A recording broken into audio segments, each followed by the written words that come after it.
اعوذ باللہ من الشیطان الرجیم بسم اللہ الرحمن الرحیم اانتم اشد خلقا ام السماء بناها رفع سمكها فسواها واغطش لیلها واخرج ضحاها۔ اے کافرو، بتاؤ کیا تمہاری سمجھ کے مطابق تمہارا بنانا مشکل ہے یا آسمان کا؟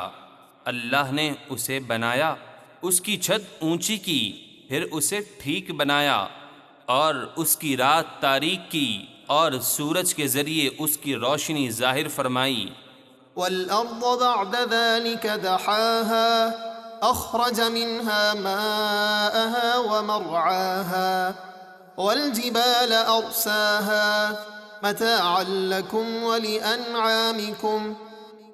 اور اس کے بعد زمین کو پھیلایا، زمین میں چشمے جاری فرما کر اس سے اس کا پانی اور چارہ نکالا، اور پہاڑوں کو زمین پر جما دیا تمہارے اور تمہارے چوپایوں کے فائدے کے لیے۔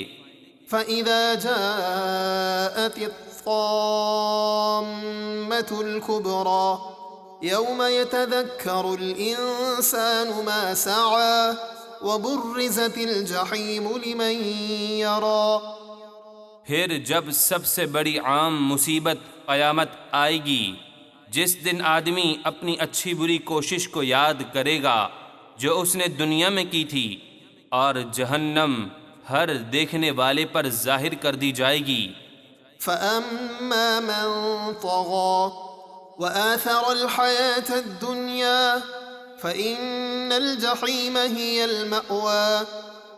تو وہ جس نے سرکشی کی اور دنیا کی زندگی کو آخرت پر ترجیح دی، تو بے شک جہنم ہی اس کا ٹھکانہ ہے۔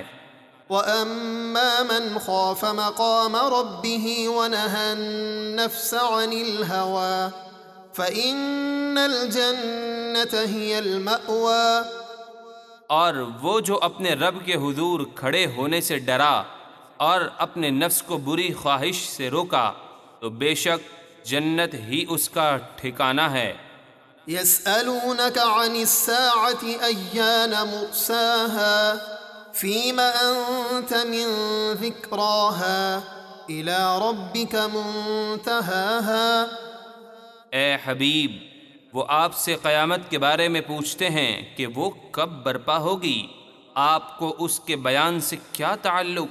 آپ کے رب ہی کی طرف اس کی انتہا ہے، اس کے بتائے بغیر کوئی نہیں جان سکتا قیامت کب آئے گی۔ انما انت منذر من يخشاها كأنهم يوم يرونها لم يلبثوا إلا عشية أو ضحاها۔ آپ تو فقط اسے ڈرانے والے ہیں جو اس قیامت کی سختیوں سے ڈرے، جس دن وہ اسے دیکھیں گے تو یوں محسوس کریں گے کہ گویا وہ صرف ایک شام یا اس کے دن چڑھے کی قلیل مدت ہی دنیا میں ٹھہرے تھے۔